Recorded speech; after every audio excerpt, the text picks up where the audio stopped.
Hi అండి. Welcome to our YouTube channel. ఈరోజు అందరికీ వినాయక చవితి శుభాకాంక్షలండి. మీ ఇంట్లో మీరు ఎలా జరుపుకున్నారు వినాయక చవితి? మేము ఎలా జరుపుకున్నామో చూసేయండి ఫ్రెండ్స్.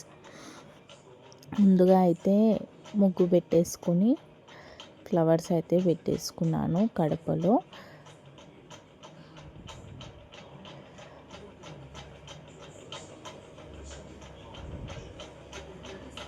రెండు సైడ్లు పెట్టేసుకున్న తర్వాత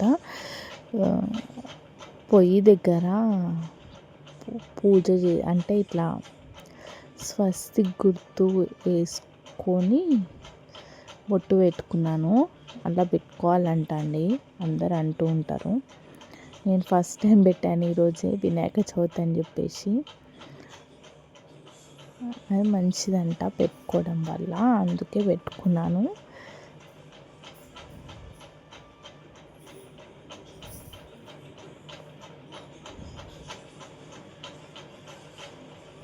నేను రైట్ హ్యాండ్తోనే పెట్టానండి, లెఫ్ట్ హ్యాండ్తో ఏం పెట్టలేదు. అది చూడ్డానికి అలా, అది సెల్ఫీ పెట్టాను కాబట్టి అలా అనిపిస్తుంది ఫ్రంట్ కెమెరా.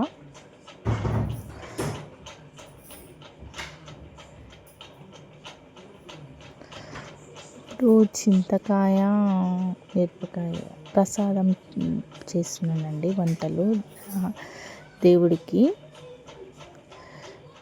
చింతకాయ అండ్ పచ్చిమిర్చి మిక్సీకి పట్టేసుకొని పెట్టుకోవాలి. అది పప్పులో వేసుకోవాలి, ప్లస్ చట్నీ కూడా చేసుకుంటాం మేము, చింతకాయ మిరపకాయల చట్నీ. ఇది వినాయక చవితికే చేస్తామండి. ఈ పప్పు కూడా వినాయక చవితి. తుమ్మి కూర అంటారు కదా, తుమ్మి కూర, బచ్చల కూర, తోటకూర, ఇంకా కొన్ని కూరలు ఉంటాయి, అవి నాకు తెలీదు. అవి కూడా వేసి పప్పు చేస్తారంట. కొన్ని కూరలు నాకు ఐడియా లేదు. చిన్న ఉన్నప్పటి నుంచి మా మమ్మీ వాళ్ళు ఇలానే చేస్తుంటే మేము కూడా ఇలానే చేస్తాం. మా అత్తమ్మ వాళ్ళు కూడా ఇలానే చేస్తారు. ఇంకొకటి వచ్చేసి ఇది ఆకుకూర. మనం తోటకూర ఎలా చేసుకుంటాం ఆ విధంగా అన్ని కర్రీలు ఇప్పటిదాకా చెప్పాను కదండి, అన్ని ఆకుకూరలు వేసేసి అలా ఉల్లిగడ్డలు వేసేసి ఆకుకూర టైప్ చేసుకోవాలి. అదే అందులో నుంచి కొంచెం పప్పు, కొంచెం ఆకుకూర చేసుకోవాలి. ఈ ఆకుకూర అయితే మా అత్తమ్మ వాళ్ళే చేస్తారు, మా మమ్మీ వాళ్ళు చేయరు. కొంతమందికి కొన్ని మళ్ళీ మా మమ్మీ వాళ్ళు వచ్చేసి ఇది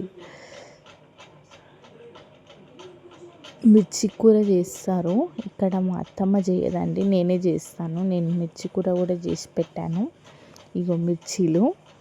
ఇప్పుడు మనం మిర్చీలు ఆయిల్లో వేసుకొని కొంచెం ఫ్రై చేసుకోవాలి. ఫ్రై అయిన తర్వాత పసుపు వేసేసి, పసుపు, ఉప్పు, కారం ఏం పట్టదు, టమాటోస్ వేసేసుకొని పెట్టేసుకుంటే అయిపోతుంది కర్రీ.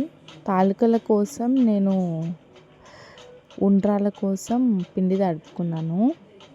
తర్వాత ఇప్పుడు పులిహోర చేసుకుంటున్నాను ఫ్రెండ్స్. పులిహోర కూడా చేస్తారు. కొంత ఇష్టం అండి, ఓపికని బట్టి ఎన్నైనా చేసుకొని పెట్టుకోవచ్చు దేవుడికి. కొంతమంది కొందరి దగ్గర వేరే చేసుకుంటారు. కొంతమంది ఉండ్రాలంటే కుడుములు ఏమో అంటారు కదా, అవన్నీ చేసుకుంటారు. మా సైడ్ అలాంటివి ఏమి ఉండవు. ఉండ్రాల పాశం చేస్తాం మేము. ఒక సైడ్ పప్పుకి పోపు పెట్టేసి పప్పు ఉడకనిస్తున్నాను. ఇంకొక సైడ్ వచ్చేసి పులిహోరకి తాలింపు వేస్తున్నాను.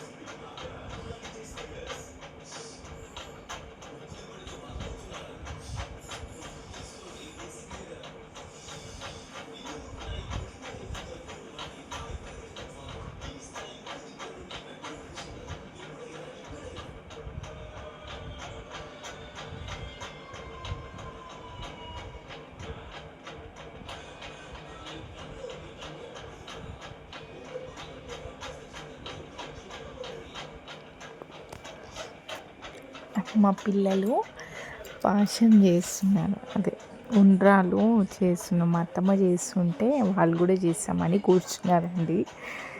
చేశారు వాళ్ళు కూడా. నార్మల్గా ఇట్లా బాల్స్ చేయడమే కదా చేస్తారు, చిన్నపిల్లలైనా చేస్తారు. ఏమైనా యాక్టివిటీస్లో మనం చేపిస్తూ ఉంటేనే కదా అండి వాళ్ళకి అలవాటు అవుతూ ఉంటుంది. ఏం చేయించకపోతే వాళ్ళకు కూడా ఏం అలవాటు అనేది ఉండదు కదా. అందుకే మేము అన్ని యాక్టివిటీస్లో అలవాటు చేస్తుంటాము. ఊరికనే కూర్చోబెట్టామన్నమాట. జీలకర్ర వేయించుకున్నానండి, చట్నీ అని చెప్పాను కదా, చింతకాయలు మిరపకాయల చట్నీ. అందులో కొంచెం జీలకర్ర పౌడర్ వేసుకోవాలి. మా బుజ్జి వినాయకుడు అండి తీసుకొచ్చి పెట్టారు మా మామయ్య, అందుకే చూపిస్తున్నాను నేను. తర్వాత అలంకరణ చేశాక ఇలా చేసాం మేము. దేవుడి గదిలోనే పెట్టుకుంటాము. కొంతమంది సపరేట్గా పెట్టుకుంటారు. మా దగ్గర ప్లేస్ ఉంది కాబట్టి దేవుడి గదిలో పెట్టేసాం. బుక్స్ కూడా పిల్లలవి బుక్స్, పెన్సిల్స్ పెట్టాను. బొట్టు పెట్టేసుకొని మేము మిషన్ ఉంది, కుట్టము రోజు అని మా దగ్గర ఏమన్నా కుట్లు పోతే అలా వేసుకోవడానికి ఉంది. అది కూడా దేవుడి దగ్గర పెట్టుకుంటాం. మిషన్ ఉంటే ఏమన్నా మనం వర్క్ చేస్తాం కదా, వర్క్ చేసేవి ఏవైనా పెట్టుకోవచ్చు. మన వృత్తి అంటారు కదా, వృత్తి పని చేసేది ఏదైనా పెట్టుకోవచ్చు.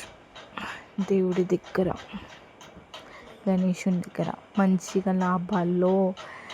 లాభాలు కలిగేటట్టు చూడు స్వామి అని చెప్పేసి పెట్టుకుంటాం కదండి. అట్లా నమ్మకాలు ఉంటాయి కదా కొంతమంది, కొన్ని రకాల నమ్మకాలు.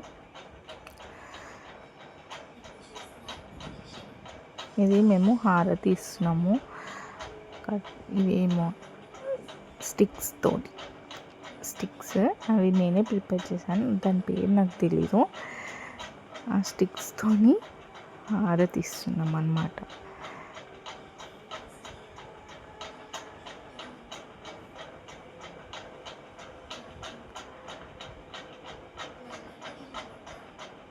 వినాయకుడికి పాట పాడతారండి, చాలా బాగుంటుంది. Okay friends, bye.